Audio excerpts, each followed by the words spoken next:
નમસ્કાર, આપ જોઈ રહ્યા છો નેશન પ્લસ ન્યૂઝ. હું છું આપની સાથે હેતલ ભગત. ગુજરાતમાં કેવડિયા એકતાનગર ખાતે સરદાર વલ્લભભાઈ પટેલની વિશ્વની સૌથી ઊંચી પ્રતિમાનું નિર્માણ કરવામાં આવ્યું છે.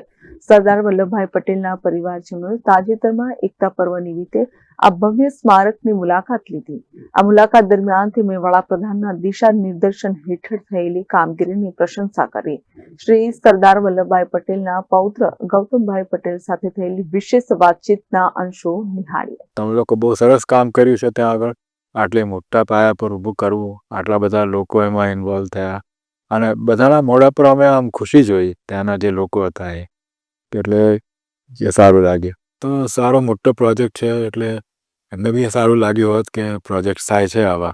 તો આમાં અમે જાણ્યું કે પાણી બી આવશે, નર્મદાનું પાણી તો આવે જ છે, પ્યુરિફાય થાય છે અને વીજળીનો ખાસ આવી છે. તો અમારી જે ગાઈડ હતી એ બહુ સરસ રીતે સમજાવ્યું બધું અને કે હવે ત્યાં ગામના લોકો પાસે વીજળી છે અને ટીવી બી જુએ છે અને છોકરાઓ ભણે છે. એ સ્કૂલ, ક્લાસરૂમ, પછી એકચ્યુઅલ આઈ થિંક યુનિવર્સિટી સુધી લઈ જવાની વાત છે. એટલે એ લોકોને ખાસ એ ગામડા છોડીને શહેરમાં આવીને ક્યાંય પડીને નોકરીઓ ખોળવી એના કરતાં ત્યાં જ મળી જશે. એટલે એ મને બહુ સારું લાગ્યું. Report Nation Plus news Ektanagar. સમાચારોના સતત અપડેટ મેળવવા માટે અમારી નેશન પ્લસ ન્યૂઝની યુટ્યુબ ચેનલને સબસ્ક્રાઇબ કરો, બેલ આઇકન દબાવો અને જોડાયેલા રહો ફેસબુક, ઇન્સ્ટાગ્રામ અને ટ્વિટર પર.